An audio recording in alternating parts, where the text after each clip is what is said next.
ಎಲ್ಲರಿಗೂ ನಮಸ್ಕಾರ. Curious minds Kannada YouTube ಚಾನಲ್ಗೆ ಸ್ವಾಗತ. ನಾನು ನಿಮ್ಮ ಸೈನ್ಸ್ ಫೆಸಿಲಿಟೇಟರ್ ಪೂಜಾ. ಈ ವಿಡಿಯೋದಲ್ಲಿ ನಾವು 6ನೇ ತರಗತಿಯ ವಿಜ್ಞಾನ ವಿಷಯದ 11ನೇ ಅಧ್ಯಾಯ ನಿಸರ್ಗದ ಸಂಪತ್ತು ಈ ಪಾಠದ ಅಭ್ಯಾಸ ಪ್ರಶ್ನೋತ್ತರಗಳನ್ನು ನೋಡ್ತಾ ಹೋಗೋಣ.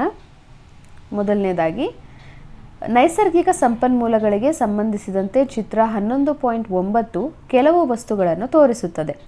ಕಲಸಿದ ಅಕ್ಷರಗಳುಳ್ಳ ಹೆಸರುಗಳೊಂದಿಗೆ ಆ ಚಿತ್ರಗಳನ್ನು ಹೊಂದಿಸಿ. ಈ ಸಂಪನ್ಮೂಲಗಳ ಹೆಸರನ್ನು ಬರೆದು ಇನ್ನೊಂದು ಕೋಷ್ಟಕ ಮಾಡಿ ಇವುಗಳನ್ನು ನವೀಕರಿಸಬಹುದಾದ ಅಥವಾ ನವೀಕರಿಸಲಾಗದ ಸಂಪನ್ಮೂಲಗಳೆಂದು ವರ್ಗೀಕರಿಸಿ. ನೋಡಿ, ಇದನ್ನು ನಿಮ್ಮ ಟೆಕ್ಸ್ಟ್ ಬುಕ್ಕಲ್ಲಿ ಕೊಟ್ಟಿರೋದು. ಕಲಸಿದ ಹೆಸರು ಕರೆಕ್ಟಾಗಿ ನಾನು ಈ ಕಡೆ ಕೊಟ್ಟಿದ್ದೀನಿ ನೋಡಿ. ಬಂಡೆಗಳು, ಅರಣ್ಯ, ನೆಕ್ಸ್ಟ್ ಒನ್ನು ಗಾಳಿ ಯಂತ್ರ, ಅದಾದಮೇಲೆ ನೀರು. ಅದನ್ನ ಹೊಂದಿಸಿ ಬರೆಯೋದಾದರೆ ಮೊದಲನೇ ಚಿತ್ರದಲ್ಲಿ ನೀರು, ಎರಡನೇದು ಗಾಳಿ ಯಂತ್ರ, 3 ಅರಣ್ಯ, 4 ಬಂಡೆಗಳು. ಇದನ್ನು ನವೀಕರಿಸಲಾಗದ ಹಾಗೂ ಬಹುದಾದ ಅಂತ ಕೊಟ್ಟಿದ್ದಾರೆ. ಬಂಡೆಗಳು ನವೀಕರಿಸಲಾಗದ ಸಂಪನ್ಮೂಲಗಳಿಗೆ ಉದಾಹರಣೆ, ಅರಣ್ಯ ನವೀಕರಿಸಬಹುದಾದ ಸಂಪನ್ಮೂಲ, ಗಾಳಿ ಯಂತ್ರ ನವೀಕರಿಸಬಹುದಾದ ಸಂಪನ್ಮೂಲ, ನೀರು ನವೀಕರಿಸಬಹುದಾದ ಸಂಪನ್ಮೂಲ. ಎರಡನೇ ಪ್ರಶ್ನೆ, ಈ ಕೆಳಗಿನ ಹೇಳಿಕೆಗಳು ಸರಿಯೇ ತಪ್ಪೇ ಎಂಬುದನ್ನು ತಿಳಿಸಿ. ತಪ್ಪಾಗಿದ್ದರೆ ಅವುಗಳನ್ನು ಸರಿಪಡಿಸಿ ಬರೆಯಿರಿ. ಮೊದಲನೇದು, ಮಾನವರ ಅಗತ್ಯಗಳನ್ನು ಪೂರೈಸಲು ನಿಸರ್ಗವು ಸಾಕಷ್ಟು ಸಂಪನ್ಮೂಲಗಳನ್ನು ಹೊಂದಿದೆ. ಸರಿ. 2, ಯಂತ್ರಗಳು ನಿಸರ್ಗದಲ್ಲಿ ಕಂಡುಬರುವ ಸಂಪನ್ಮೂಲವಾಗಿದೆ. ತಪ್ಪು. ಸರಿಯಾದ ಹೇಳಿಕೆ, ಯಂತ್ರಗಳು ಮಾನವ ನಿರ್ಮಿತ ಸಂಪನ್ಮೂಲಗಳಾಗಿವೆ. ಮೂರನೇ ಪ್ರಶ್ನೆ, ನೈಸರ್ಗಿಕ ಅನಿಲವು ಒಂದು ನವೀಕರಿಸಲಾಗದ ಸಂಪನ್ಮೂಲ. ಸರಿ. 4, ಗಾಳಿ ಒಂದು ನವೀಕರಿಸಬಹುದಾದ ಸಂಪನ್ಮೂಲ. ಸರಿ. ಮೂರನೇ ಪ್ರಶ್ನೆ, ಅತ್ಯಂತ ಸೂಕ್ತವಾದ ಆಯ್ಕೆಗಳನ್ನು ಬಳಸಿಕೊಂಡು ಖಾಲಿ ಜಾಗಗಳನ್ನು ಭರ್ತಿ ಮಾಡಿ. ಸ್ಕೂಟರ್ ಅಥವಾ ಬೈಕ್ಗಳಂತಹ ದ್ವಿಚಕ್ರ ವಾಹನಗಳಲ್ಲಿ ಸಾಮಾನ್ಯವಾಗಿ ಬಳಸುವ ಇಂಧನ ಡ್ಯಾಶ್. ಆಪ್ಷನ್ ಎ ಸೀಮೆಎಣ್ಣೆ, B petrol, C diesel, D LPG. ಸರಿಯಾದ ಉತ್ತರ ಆಪ್ಷನ್ ಬಿ ಪೆಟ್ರೋಲ್. ಎರಡನೇ ಪ್ರಶ್ನೆ, ಅದರಲ್ಲಿ ನವೀಕರಿಸಬಹುದಾದ ಸಂಪನ್ಮೂಲಕ್ಕೆ ಒಂದು ಉದಾಹರಣೆ ಡ್ಯಾಶ್. ಆಪ್ಷನ್ ಎ ಕಲ್ಲಿದ್ದಲು, ಆಪ್ಷನ್ ಬಿ ನೀರು, ಆಪ್ಷನ್ ಸಿ ನೈಸರ್ಗಿಕ ಅನಿಲ, ಆಪ್ಷನ್ ಡಿ ಪೆಟ್ರೋಲ್. ಸರಿಯಾದ ಉತ್ತರ ಆಪ್ಷನ್ ಬಿ ನೀರು. ನಾಲ್ಕನೇ ಪ್ರಶ್ನೆ, ಈ ಕೆಳಗಿನವುಗಳನ್ನು ನವೀಕರಿಸಬಹುದಾದ ಅಥವಾ ನವೀಕರಿಸಲಾಗದ ಸಂಪನ್ಮೂಲಗಳಾಗಿ ವರ್ಗೀಕರಿಸಿರಿ. ಕಲ್ಲಿದ್ದಲು, ನೈಸರ್ಗಿಕ ಅನಿಲ, ಅರಣ್ಯಗಳು ಮತ್ತು ಖನಿಜಗಳು.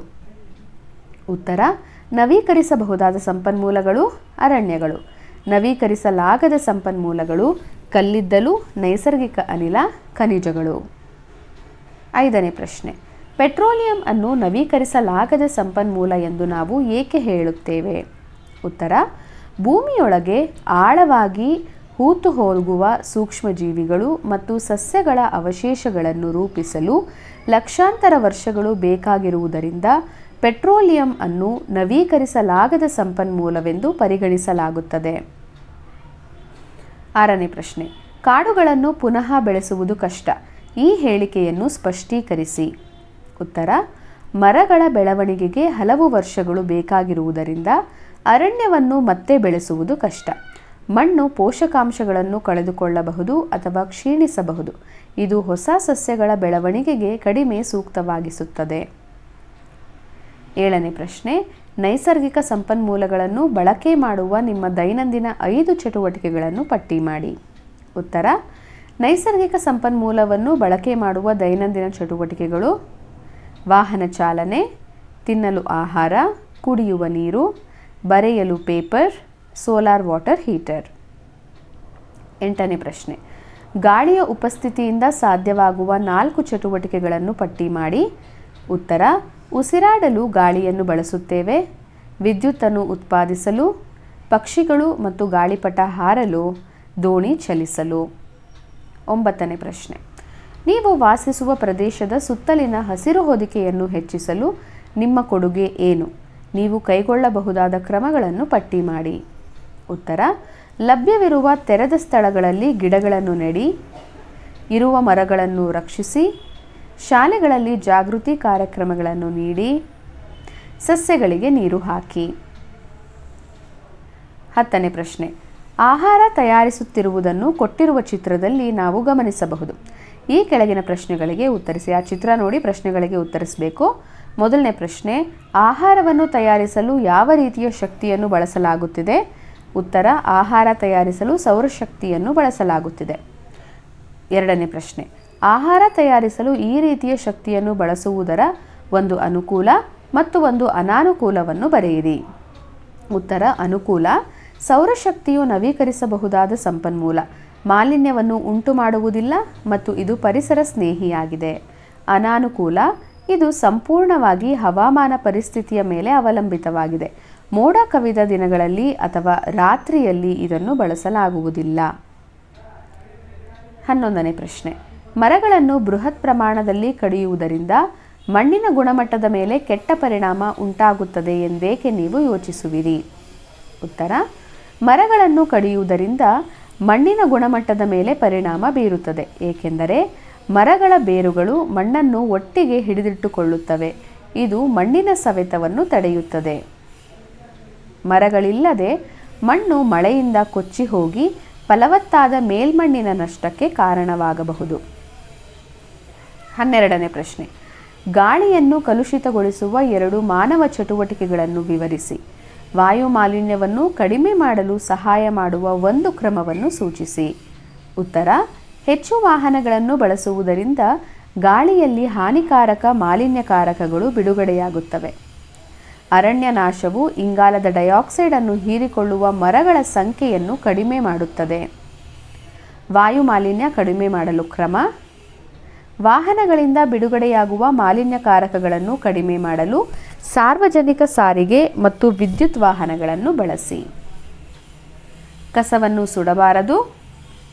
13ನೇ ಪ್ರಶ್ನೆ, ಒಂದು ಕುಟುಂಬವು ವಿದ್ಯುತ್ ಉತ್ಪಾದಿಸಲು ಸೌರ ಫಲಕಗಳನ್ನು, ಅಡುಗೆ ಮಾಡಲು ಅನಿಲ ಒಲೆಯನ್ನು, ಇತರ ಮತ್ತು ಬಾವಿಯಿಂದ ನೀರನ್ನು ಮೇಲೆತ್ತಲು ಗಾಳಿ ಯಂತ್ರವನ್ನು ಬಳಸುತ್ತವೆ. ಒಂದು ವಾರ ಸೂರ್ಯನ ಬೆಳಕು ಇಲ್ಲದಿದ್ದರೆ ಏನಾಗುತ್ತದೆ? ಉತ್ತರ, ಒಂದು ವಾರ ಸೂರ್ಯನ ಬೆಳಕು ಇಲ್ಲದಿದ್ದರೆ ಸೌರ ಫಲಕಗಳು ವಿದ್ಯುತ್ ಉತ್ಪಾದಿಸುವುದಿಲ್ಲ. 14ನೇ ಪ್ರಶ್ನೆ, ಕೆಳಗೆ ನೀಡಿರುವ ಪದಗಳನ್ನು ಬಳಸಿಕೊಂಡು ಖಾಲಿ ಜಾಗಗಳನ್ನು ಭರ್ತಿ ಮಾಡಿ. ಪಳೆಯುಳಿಕೆ ಇಂಧನಗಳು, ಅರಣ್ಯ, ಗಾಳಿ, ಪೆಟ್ರೋಲಿಯಂ, ಕಲ್ಲಿದ್ದಲು, ನೀರು ಮತ್ತು ನವೀಕರಿಸಲಾಗದ ಸಂಪನ್ಮೂಲಗಳು. ನೋಡಿ, ಈ ಚಾರ್ಟನ್ನು ಕೊಟ್ಟಿದ್ದಾರೆ. ನೈಸರ್ಗಿಕ ಸಂಪನ್ಮೂಲಗಳು, ಅಲ್ಲಿ ನೀವು ತುಂಬಬೇಕಾಗಿರೋದು ನವೀಕರಿಸಲಾಗದ ಸಂಪನ್ಮೂಲಗಳು. ಅದರ ಕೆಳಗಡೆ ಪಳೆಯುಳಿಕೆ ಇಂಧನಗಳು, ಅದರಿಂದ ಪೆಟ್ರೋಲಿಯಂ ಹಾಗೂ ಕಲ್ಲಿದ್ದಲು. ಬಲಭಾಗಕ್ಕೆ ಬಂದರೆ ನವೀಕರಿಸಬಹುದಾದ ಸಂಪನ್ಮೂಲಗಳು ಅವರೇ ಕೊಟ್ಟಿದ್ದಾರೆ. ಅರಣ್ಯ, ಗಾಳಿ, ನೀರು ನೀವು ತುಂಬಬೇಕು. ನೆಕ್ಸ್ಟ್ 15ನೇ ಪ್ರಶ್ನೆ, ಕೈಗಾರಿಕೆಗಳು ಮತ್ತು ವಸತಿಗಳ ಅವಶ್ಯಕತೆಗಳನ್ನು ಪೂರೈಸಲು ಮರಿಗಳಿಗಾಗಿ ಬೇಡಿಕೆ ಹೆಚ್ಚುತ್ತಿದೆ. ಅದಕ್ಕಾಗಿಯೇ ನಿರಂತರವಾಗಿ ಮರಗಳನ್ನು ಕಡಿಯಲಾಗುತ್ತಿದೆ. ಇದನ್ನು ಸಮರ್ಥಿಸಬಹುದೇ? ಚರ್ಚಿಸಿ ಮತ್ತು ಸಂಕ್ಷಿಪ್ತ ವರದಿಯನ್ನು ತಯಾರಿಸಿ. ಉತ್ತರ, ಕೈಗಾರಿಕೆಗಳು ಮತ್ತು ವಸತಿಗಳ ಅಗತ್ಯಗಳನ್ನು ಪೂರೈಸಲು ಮರಗಳಿಗೆ ಹೆಚ್ಚುತ್ತಿರುವ ಬೇಡಿಕೆ ಮತ್ತು ಮರಗಳನ್ನು ಕಡಿಯುವುದು ಸಮರ್ಥನೀಯವಲ್ಲ. ಆಮ್ಲಜನಕವನ್ನು ಒದಗಿಸುವುದು, ಮಣ್ಣಿನ ಸವೆತವನ್ನು ತಡೆಗಟ್ಟುವ ಮೂಲಕ ಪರಿಸರ ಸಮತೋಲನವನ್ನು ಕಾಪಾಡಿಕೊಳ್ಳುವಲ್ಲಿ ಮರಗಳು ನಿರ್ಣಾಯಕ ಪಾತ್ರ ವಹಿಸುತ್ತವೆ. ಅರಣ್ಯ ನಾಶವು ಜೀವ ವೈವಿಧ್ಯತೆಯ ನಷ್ಟ, ಹವಾಮಾನ ಬದಲಾವಣೆಗೆ ಕಾರಣವಾಗಬಹುದು. ಪರ್ಯಾಯ ವಸ್ತುಗಳನ್ನು ಬಳಸುವುದು, ಮರ ಕಡಿಯುವುದರ ಮೇಲೆ ನಿಯಮಗಳನ್ನು ಅನುಷ್ಠಾನಗೊಳಿಸುವುದು ಮತ್ತು ಉತ್ತೇಜಿಸುವುದು ಮುಂತಾದ ಸುಸ್ಥಿರ ಅಭ್ಯಾಸಗಳು ಆರ್ಥಿಕ ಅಭಿವೃದ್ಧಿಯಲ್ಲಿ ಸಮತೋಲನವನ್ನು ಕಾಯ್ದುಕೊಳ್ಳುತ್ತವೆ. 16ನೇ ಪ್ರಶ್ನೆ, ನಿಮ್ಮ ಶಾಲೆಯಲ್ಲಿ ನೀರಿನ ಬಳಕೆಯನ್ನು ಕಡಿಮೆ ಮಾಡಲು ಒಂದು ಯೋಜನೆಯನ್ನು ರೂಪಿಸಿ. ಯೋಜನೆಯನ್ನು ಕಾರ್ಯಗತಗೊಳಿಸಲು ನೀವು ಯಾವ ಕ್ರಮಗಳನ್ನು ಕೈಗೊಳ್ಳುತ್ತೀರಿ ಮತ್ತು ಅದು ಪರಿಸರಕ್ಕೆ ಹೇಗೆ ಸಹಾಯ ಮಾಡುತ್ತದೆ? ಉತ್ತರ, ಕಡಿಮೆ ನೀರು ಬಳಸುವ ಯೋಜನೆಗಳು, ಸೋರಿಕೆಯನ್ನು ಸರಿಪಡಿಸಿ, ನೀರಿನ ವ್ಯರ್ಥವನ್ನು ತಡೆಯಿರಿ, ಮಳೆ ನೀರು ಕೊಯ್ಲಿನ ವ್ಯವಸ್ಥೆಯನ್ನು ಅಳವಡಿಸಿ, ನೀರಿನ ಸಂರಕ್ಷಣೆಯ ಬಗ್ಗೆ ವಿದ್ಯಾರ್ಥಿಗಳಿಗೆ ಶಿಕ್ಷಣ ನೀಡಿ. ಯೋಜನೆಯನ್ನು ಕಾರ್ಯಗತಗೊಳಿಸುವ ಕ್ರಮಗಳು: ನೀರು ಉಳಿಸುವ ಸಾಧನಗಳನ್ನು ಸ್ಥಾಪಿಸಿ, ನೀರಿನ ಸಂರಕ್ಷಣೆಗಾಗಿ ವಿದ್ಯಾರ್ಥಿಗಳು ನಡೆಸುವ ಉಪಕ್ರಮಗಳನ್ನು ಪ್ರೋತ್ಸಾಹಿಸುವುದು. ನೆಕ್ಸ್ಟು ಹೆಚ್ಚುವರಿ ಪ್ರಶ್ನೆಗಳು. ಮೊದಲನೇ ಮೇನು, ಬಿಟ್ಟ ಸ್ಥಳ ತುಂಬಿರಿ. ಗಾಳಿಯಲ್ಲಿರುವ ಅತಿ ಹೆಚ್ಚಿನ ಪ್ರಮಾಣದ ಅನಿಲದ ಹೆಸರು ಡ್ಯಾಶ್. ಉತ್ತರ ನೈಟ್ರೋಜನ್. ಎರಡನೇ ಪ್ರಶ್ನೆ. ಕಟ್ಟಡಗಳ ಮೇಲೆ ಬೀಳುವ ಮಳೆ ನೀರನ್ನು ಸಂಗ್ರಹಿಸುವ ವಿಧಾನವನ್ನು ಡ್ಯಾಶ್ ಎನ್ನುವರು. ಉತ್ತರ ಮಳೆ ನೀರು ಕೊಯ್ಲು. ಮೂರನೇ ಪ್ರಶ್ನೆ. ಜೀವಿಗಳು ಉಸಿರಾಡುವಾಗ ಒಳ ತೆಗೆದುಕೊಳ್ಳುವ ಅನಿಲ ಡ್ಯಾಶ್. ಉತ್ತರ ಆಕ್ಸಿಜನ್. ನಾಲ್ಕನೇ ಪ್ರಶ್ನೆ. ಭೂಮಿಯ ಮೇಲೆ ಬೆಳಕು ಮತ್ತು ಶಾಖ ನೀಡುವ ಪ್ರಮುಖ ಮೂಲ ಡ್ಯಾಶ್. ಉತ್ತರ ಸೂರ್ಯ. ಎರಡನೇ ಮೇನ್. ಸರಿ ಅಥವಾ ತಪ್ಪು ತಿಳಿಸಿ. ಮೊದಲನೇದು. ಸಮಂಜಸ ಅವಧಿಯೊಳಗೆ ಮರುಪೂರಣಗೊಳ್ಳುವ ಅಥವಾ ಮರುಸ್ಥಾಪನೆಗೊಳ್ಳುವ ಸಂಪನ್ಮೂಲಗಳನ್ನು ನವೀಕರಿಸಬಹುದಾದ ಸಂಪನ್ಮೂಲಗಳು ಎನ್ನುವರು. ಉತ್ತರ ಸರಿ. ಎರಡನೇದು. ಮಾನವ ಆರೋಗ್ಯ ಉತ್ತಮವಾಗಿರಲು ಖನಿಜ ಮತ್ತು ಲವಣಗಳ ಅವಶ್ಯಕತೆ ಇಲ್ಲ. ತಪ್ಪು. ಮೂರನೇ ಪ್ರಶ್ನೆ. ಪೆಟ್ರೋಲ್, ಡೀಸೆಲ್ ಮತ್ತು ಕಲ್ಲಿದ್ದಲುಗಳನ್ನು ಸಾಧ್ಯವಾದಷ್ಟು ಕಡಿಮೆ ಪ್ರಮಾಣದಲ್ಲಿ ಬಳಸಬೇಕು. ಸರಿ. ನಾಲ್ಕನೇ ಪ್ರಶ್ನೆ. ಹಿಂದಿನ ಕಾಲದಲ್ಲಿ ದೇವಸ್ಥಾನದ ಆವರಣದಲ್ಲಿ ಮೆಟ್ಟಿಲು ಬಾವಿಗಳನ್ನು ನಿರ್ಮಿಸುವ ಉದ್ದೇಶವು ಮಳೆ ನೀರನ್ನು ಸಂಗ್ರಹಿಸುವುದಾಗಿತ್ತು. ಸರಿ. ಐದನೇ ಪ್ರಶ್ನೆ. ಸೂರ್ಯನ ಶಕ್ತಿಯನ್ನು ಹೆಚ್ಚಾಗಿ ಬಳಸಿದರೆ ಅದು ಖಾಲಿಯಾಗುತ್ತದೆ. ತಪ್ಪು. ಮೂರನೇ ಮೇನ್ ಹೊಂದಿಸಿ ಬರೆಯಿರಿ.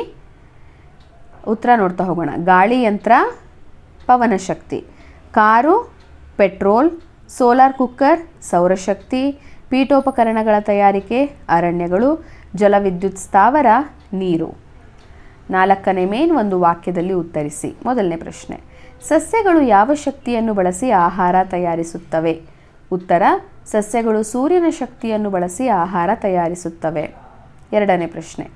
ನವೀಕರಿಸಬಹುದಾದ ಸಂಪನ್ಮೂಲಗಳಿಗೆ ಯಾವುದಾದರೂ ಎರಡು ಉದಾಹರಣೆ ಕೊಡಿ. ಉತ್ತರ ಗಾಳಿ, ನೀರು. ಮೂರನೇ ಪ್ರಶ್ನೆ. ವಾಯು ಮಾಲಿನ್ಯವನ್ನು ಕಡಿಮೆ ಮಾಡುವ ಒಂದು ಕ್ರಮ ತಿಳಿಸಿ. ಉತ್ತರ ವಾಹನಗಳಲ್ಲಿ ಪೆಟ್ರೋಲ್ ಡೀಸೆಲ್ ಬದಲಾಗಿ CNG ಬಳಸುವುದು ಅಥವಾ ಬ್ಯಾಟರಿ ಚಾಲಿತ ವಾಹನ ಬಳಸುವುದು. ನಾಲ್ಕನೇ ಪ್ರಶ್ನೆ. ಸಿಹಿ ನೀರಿನ ಮೂಲಗಳನ್ನು ಪಟ್ಟಿ ಮಾಡಿ. ಉತ್ತರ ನದಿ, ಬಾವಿ, ಕೊಳ, ಕೆರೆ. ಐದನೇ ಮೇನ್. 2 ಅಥವಾ 3 ವಾಕ್ಯಗಳಲ್ಲಿ ಉತ್ತರಿಸಿ. ಮೊದಲನೇ ಪ್ರಶ್ನೆ. ಪಳೆಯುಳಿಕೆ ಇಂಧನವನ್ನು ಸಂರಕ್ಷಿಸುವ 2 ವಿಧಾನಗಳನ್ನು ತಿಳಿಸಿ.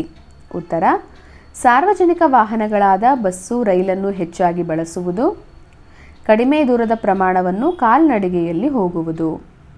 ಎರಡನೇ ಪ್ರಶ್ನೆ. ಭೂಮಿಯ ಮೇಲಿನ ನೀರು ಕಲುಷಿತಗೊಳ್ಳಲು ಪ್ರಮುಖ ಕಾರಣ ಪಟ್ಟಿ ಮಾಡಿ. ಉತ್ತರ ನೀರು ಕಲುಷಿತಗೊಳ್ಳಲು ಪ್ರಮುಖ ಕಾರಣಗಳೆಂದರೆ ಗೃಹ ಬಳಕೆ ನೀರು, ಚರಂಡಿ ನೀರು ಮತ್ತು ತ್ಯಾಜ್ಯ ವಸ್ತುಗಳನ್ನೊಳಗೊಂಡ ಕಾರ್ಖಾನೆ ನೀರನ್ನು ನದಿಗೆ ಹರಿಸುವುದು, ಕೈಗಾರಿಕೆಗಳಿಗೆ ಬರುವ ವಿಷಕಾರಿ ನೀರನ್ನು ಶುದ್ಧೀಕರಣಗೊಳಿಸದೆ ನೀರಿನ ಮೂಲಗಳಿಗೆ ಸೇವಿಸುವುದು, ನೀರಿನ ಆಕರಗಳ ಹತ್ತಿರ ಬಟ್ಟೆ, ವಾಹನ ಮತ್ತು ದನಕರುಗಳನ್ನು ತೊಳೆಯುವುದು. ಮೂರನೇ ಪ್ರಶ್ನೆ. ಸೌರಶಕ್ತಿಯನ್ನು ಬಳಸಿ ಕಾರ್ಯನಿರ್ವಹಿಸುವ ಉಪಕರಣಗಳನ್ನು ಪಟ್ಟಿ ಮಾಡಿ. ಉತ್ತರ ಸೋಲಾರ್ ದೀಪಗಳು, solar water heater, solar cooker, solar ವಿದ್ಯುತ್ ಕೋಶಗಳು. ನಾಲ್ಕನೇ ಪ್ರಶ್ನೆ. ಅರಣ್ಯಗಳಿಂದ ಆಗುವ ಉಪಯೋಗಗಳೇನು. ಉತ್ತರ ಅರಣ್ಯಗಳಿಂದ ಆಗುವ ಉಪಯೋಗಗಳೆಂದರೆ ಅರಣ್ಯಗಳಿಂದ ಎಲ್ಲ ಜೀವಿಗಳಿಗೆ ಆಹಾರ ಮತ್ತು ಆವಾಸ ದೊರಕುತ್ತದೆ, ಅರಣ್ಯದಲ್ಲಿನ ಮರಗಳಿಗೆ ಹೆಚ್ಚಿನ ಆಮ್ಲಜನಕ ಉತ್ಪಾದನೆಯಾಗುತ್ತದೆ, ಸೊಂಪಾಗಿ ಬೆಳೆದ ಮರಗಳಿಂದ ಮಳೆ ಪ್ರಮಾಣ ಹೆಚ್ಚಾಗುತ್ತದೆ, ಪೀಠೋಪಕರಣಗಳ ತಯಾರಿಕೆಗೆ ಅರಣ್ಯಗಳು ಉಪಯುಕ್ತವಾಗಿವೆ. ಐದನೇ ಪ್ರಶ್ನೆ. ಅರಣ್ಯ ನಾಶದಿಂದ ಪರಿಸರದ ಮೇಲಾಗುವ ಪರಿಣಾಮಗಳನ್ನು ವಿವರಿಸಿ. ಉತ್ತರ ಅರಣ್ಯ ನಾಶದಿಂದ ಪರಿಸರದ ಮೇಲಾಗುವ ಪರಿಣಾಮಗಳು ಕೆಳಗಿನಂತಿವೆ. ಪ್ರಾಣಿ ಪಕ್ಷಿಗಳಿಗೆ ಆಹಾರ ಮತ್ತು ಆವಾಸದ ಕೊರತೆ ಉಂಟಾಗುತ್ತದೆ, ಮಳೆ ಪ್ರಮಾಣ ಕಡಿಮೆಯಾಗುತ್ತದೆ, ಕಾರ್ಬನ್ ಡೈಆಕ್ಸೈಡ್ ಪ್ರಮಾಣ ಹೆಚ್ಚಾಗಿ ಜಾಗತಿಕ ತಾಪಮಾನದ ಏರಿಕೆ ಉಂಟಾಗುತ್ತದೆ, ಕಾಡಿನಿಂದ ಬೇಕಾದ ಗಿಡಮೂಲಿಕೆ, ಔಷಧಿ ಸಸ್ಯಗಳು ಸಿಗುವುದಿಲ್ಲ. ಆರನೇ ಪ್ರಶ್ನೆ. ಮಣ್ಣಿನ ಫಲವತ್ತತೆ ಹೆಚ್ಚಾಗಲು ಯಾವ ಕ್ರಮ ಅನುಸರಿಸಬಹುದು. ಉತ್ತರ ಮಣ್ಣಿನ ಫಲವತ್ತತೆ ಹೆಚ್ಚಾಗಲು ಸಾವಯವ ಗೊಬ್ಬರಗಳನ್ನು ಬಳಸಬೇಕು, ವೈಜ್ಞಾನಿಕ ಪದ್ಧತಿಯಲ್ಲಿ ಉಳುಮೆ ಮಾಡುವುದು, ಸೂರ್ಯನ ಶಾಖ ನೆಲಕ್ಕೆ ತಾಗುವಂತೆ ಮಾಡುವುದು, ರಾಸಾಯನಿಕ ಗೊಬ್ಬರ ಮತ್ತು ಕೀಟನಾಶಕಗಳ ಬಳಕೆ ಕಡಿಮೆ ಮಾಡುವುದು. ಏಳನೇ ಪ್ರಶ್ನೆ. ಪಳೆಯುಳಿಕೆ ಇಂಧನಗಳು ಎಂದರೇನು, ಉದಾಹರಣೆ ಕೊಡಿ. ಉತ್ತರ ಸೂಕ್ಷ್ಮಜೀವಿಗಳ ಉಳಿಕೆಗಳು ಮತ್ತು ಭೂಮಿಯೊಳಗೆ ಹುದುಗಿ ಹೋದ ಸಸ್ಯ ಪ್ರಾಣಿಗಳ ಅವಶೇಷಗಳು ಲಕ್ಷಾಂತರ ವರ್ಷಗಳ ನಂತರ ಇಂಧನಗಳಾಗಿ ಬದಲಾಗುತ್ತವೆ. ಇವುಗಳನ್ನು ಪಳೆಯುಳಿಕೆ ಇಂಧನಗಳು ಎನ್ನುವರು. ಉದಾಹರಣೆಗೆ ಪೆಟ್ರೋಲ್, ಡೀಸೆಲ್ ಮತ್ತು ಸೀಮೆಎಣ್ಣೆ. 8ನೇ ಪ್ರಶ್ನೆ. ನವೀಕರಿಸಬಹುದಾದ ಮತ್ತು ನವೀಕರಿಸಲಾಗದ ನೈಸರ್ಗಿಕ ಸಂಪನ್ಮೂಲಗಳಿಗೆ ಇರುವ ವ್ಯತ್ಯಾಸಗಳನ್ನು ತಿಳಿಸಿ. ಉತ್ತರ: ನವೀಕರಿಸಬಹುದಾದ ಸಂಪನ್ಮೂಲ ಹೆಚ್ಚಾಗಿ ಬಳಸಿಕೊಂಡರೆ ಮುಗಿದು ಹೋಗುವುದಿಲ್ಲ. ನವೀಕರಿಸಲಾಗದ ಸಂಪನ್ಮೂಲ ಹೆಚ್ಚಾಗಿ ಬಳಸಿಕೊಂಡರೆ ಮುಗಿದು ಹೋಗುತ್ತದೆ. ನವೀಕರಿಸಬಹುದಾದ ಸಂಪನ್ಮೂಲ ಕಡಿಮೆ ಅವಧಿಯಲ್ಲಿ ಮರುಪೂರಣಗೊಳ್ಳುವ ಸಂಪನ್ಮೂಲಗಳಾಗಿವೆ. ನವೀಕರಿಸಲಾಗದ ಸಂಪನ್ಮೂಲ ಕಡಿಮೆ ಅವಧಿಯಲ್ಲಿ ಮರುಪೂರಣಗೊಳ್ಳದ ಸಂಪನ್ಮೂಲವಾಗಿದೆ. ನವೀಕರಿಸಬಹುದಾದ ಸಂಪನ್ಮೂಲಗಳಿಗೆ ಉದಾಹರಣೆ ಗಾಳಿ, ನೀರು, ಸೂರ್ಯನ ಬೆಳಕು. ನವೀಕರಿಸಲಾಗದ ಸಂಪನ್ಮೂಲಗಳಿಗೆ ಉದಾಹರಣೆ ಕಲ್ಲಿದ್ದಲು, ಪೆಟ್ರೋಲ್, ಡೀಸೆಲ್. ಇದಿಷ್ಟು ಕೂಡ ನಿಮ್ಮ ಟೆಕ್ಸ್ಟ್ ಬುಕ್ಕಲ್ಲಿ ಕೊಟ್ಟಿರುವಂತಹ ಪ್ರಶ್ನೆಗಳಿಗೆ ಉತ್ತರ ಹಾಗೂ ಹೆಚ್ಚುವರಿ ಪ್ರಶ್ನೆಗಳಿಗೆ ಉತ್ತರಗಳಾಗಿತ್ತು. ಈ ಪಾಠ ಕೂಡ ನಾನು ಆಲ್ರೆಡಿ ಅಪ್ಲೋಡ್ ಮಾಡಿದ್ದೀನಿ, ಅದನ್ನು ಕೂಡ ನೀವು ಎಕ್ಸ್ಪ್ಲನೇಷನನ್ನು ನೋಡಬಹುದು. ಈ ವಿಡಿಯೋ ನಿಮಗೆ ಇಷ್ಟ ಆಗಿದರೆ ದಯವಿಟ್ಟು ಲೈಕ್ ಮಾಡಿ, ಶೇರ್ ಮಾಡಿ. ಹಾಗೆ ನೀವಿನ್ನೂ ನಮ್ಮ ಚಾನಲನ್ನು ಸಬ್ಸ್ಕ್ರೈಬ್ ಮಾಡ್ಕೊಂಡಿಲ್ಲ ಅಂದರೆ ದಯವಿಟ್ಟು ಸಬ್ಸ್ಕ್ರೈಬ್ ಮಾಡ್ಕೊಳ್ಳಿ ಅಂತ ಹೇಳ್ತಾ ಧನ್ಯವಾದಗಳು.